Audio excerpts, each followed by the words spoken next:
जरा सोचिए, दो ऐसे विचारक, एक जो महिलाओं के हक के लिए लड़ रही थी और दूसरा जो गुलामी की जंजीरों को तोड़ने का रास्ता दिखा रहा था।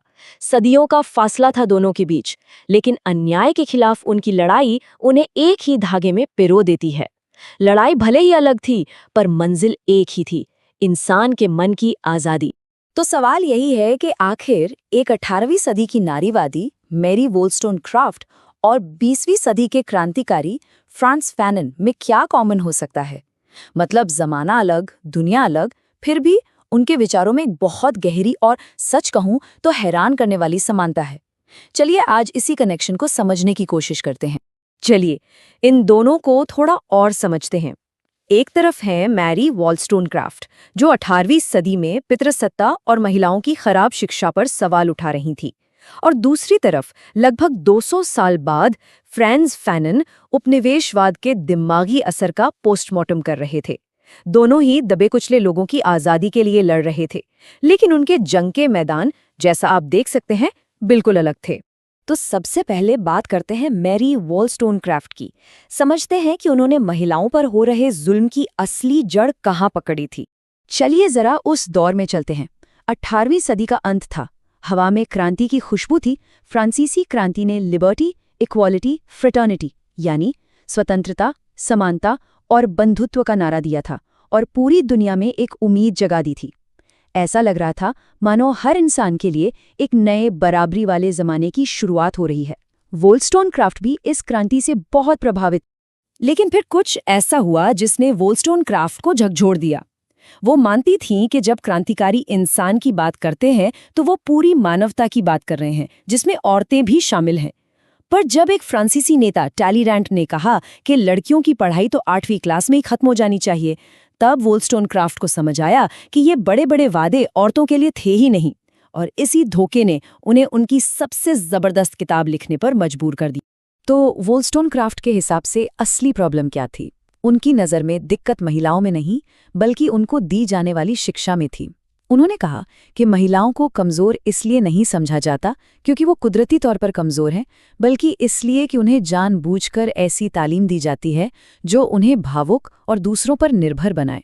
मतलब ये कोई नेचुरल कमी नहीं, बल्कि एक सोची समझी सामाजिक साजिश थी।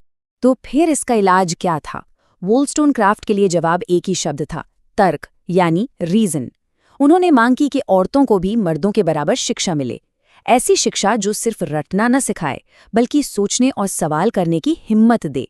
उनका मकसद औरतों को सिर्फ अच्छी पत्नियां या मां बनाना नहीं था, बल्कि उन्हें तर्क करने वाले प्राणी और आज़ाद नागरिक बनाना था। चलिए आप समय में लगभग 200 साल आगे चलते हैं और फ्रांस फैनन की दुनिया में आते हैं। यहाँ जुल्म का चेहरा बिल्कुल अलग था और उसका विश्लेषण भी कहीं ज्यादा गहरा और परेशान करने वाला था।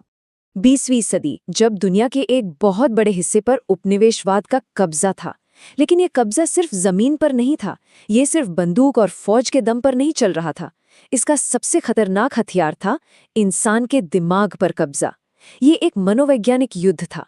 फैनन ने उपनिवेशवाद की नब्ज पकड़ ली। उन्होंने बताया कि यह सिस्टम बहुत योजना के साथ वहां के लोगों को इंसान समझना बंद कर देता है। शासक खुद को बेहतर और सभ्य दिखाने के लिए वहां के लोगों को पिछड़ा हुआ और जंगली साबित करते हैं, और हम और वो का यही बंटवारा उनके शोषण को सही ठहराता है।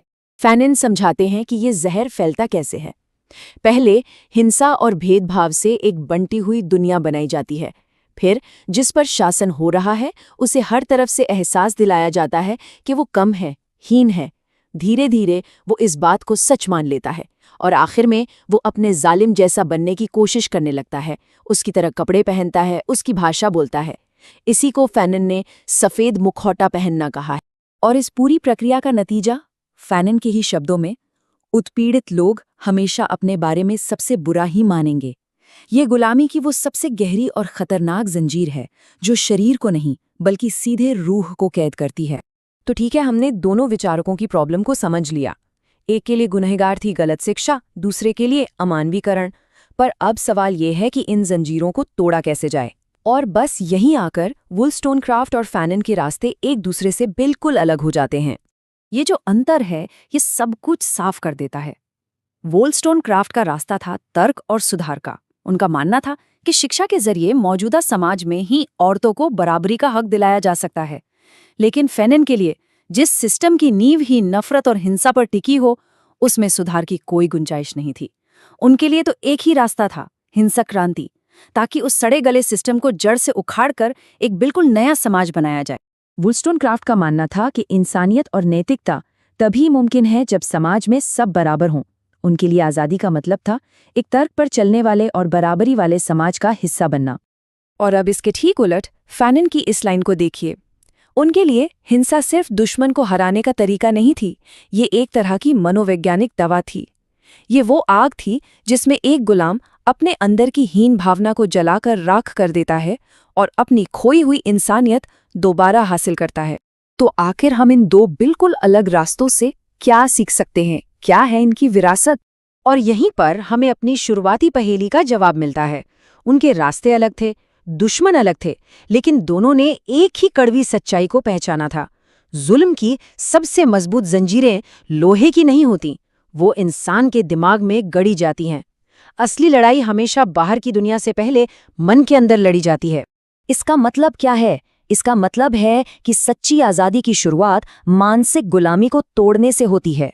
कोई भी जालिम सिस्टम तब तक ही कामयाब होता है जब तक वो दबे हुए लोगों को ये यकीन दिलाए रखता है कि वो किसी लायक नहीं है। इसीलिए आज़ादी की लड़ाई असल में अपने आत्मसम्मान की लड़ाई है।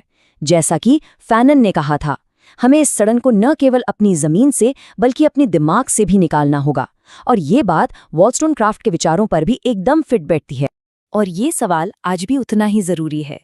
आज की दुनिया में हम उन धारणाओं को, उन लेबल्स को कैसे चुनौती दे सकते हैं जो समाज हमें हमारी पहचान और हमारी काबिलियत के बारे में सिखाता है? ये सोचने वाली बात है।